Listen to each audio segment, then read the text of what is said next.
Today I'm going to show you how I made my own dimmable LED light ring.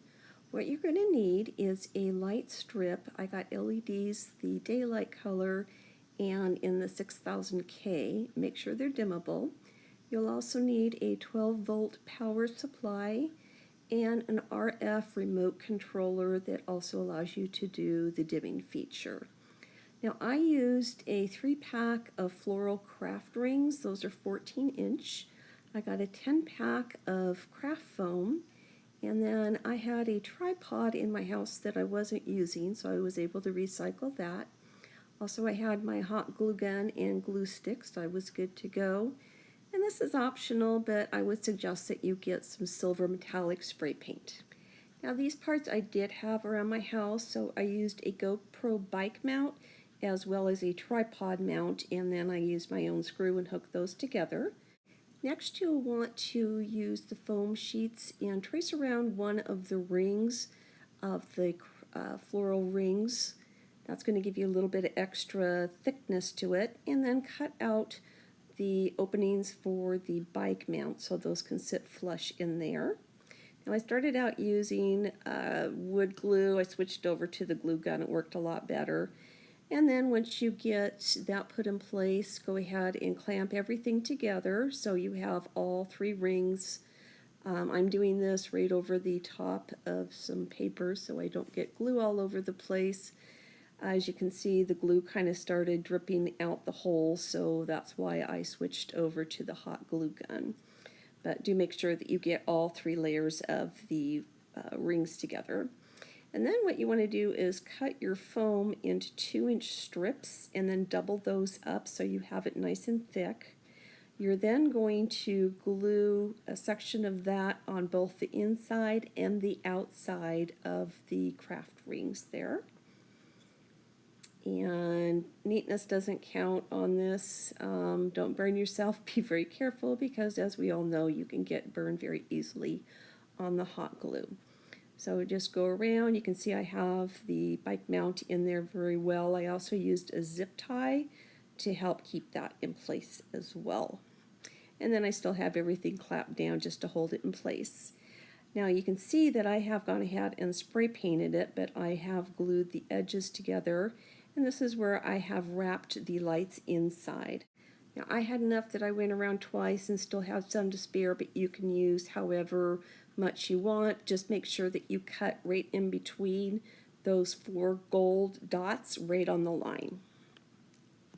Next, you want to go ahead and attach the bike mount right onto your tripod.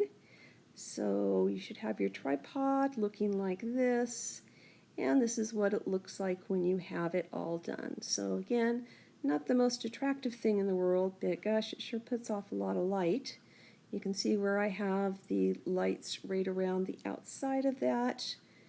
I didn't worry about cleaning up all of the foam, but I did double it up there. You can see all the extra glue that I had, but it does put off a lot of light, which I'll show you here in just a second. What I really like about these being dimmable is you can set them to pretty much any different type of brightness that you want. So you can go up to 100%, you can go down, it's got the buttons right on the remote, you can do 150, 25%, but you can go even lower. Now I haven't cut off my edge yet because I haven't quite decided if I want to go around it a 3rd time or not. I do have plenty of extra lights hanging down. This is the RF controller, so this is what the remote works off of. So that then plugs into the power supply. So we go from the lights to the RF controller, and then down to the power supply, and then into the electrical outlet. So let's go ahead and turn this on, and I will show you just how bright it is.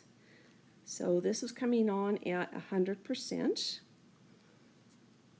And now I've got it down to 50%, and then there's 25%. And this is where that remote really comes in handy, that you can customize just how bright you want it. So using the plus and minus buttons now, I am both brightening it up and then dimming it.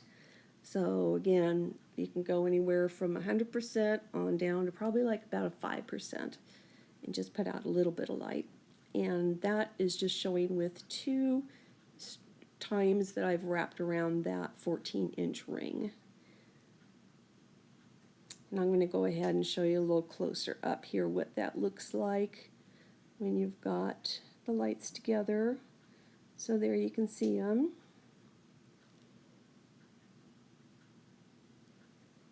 So I'm very pleased with how this turned out and how inexpensive it all was as well.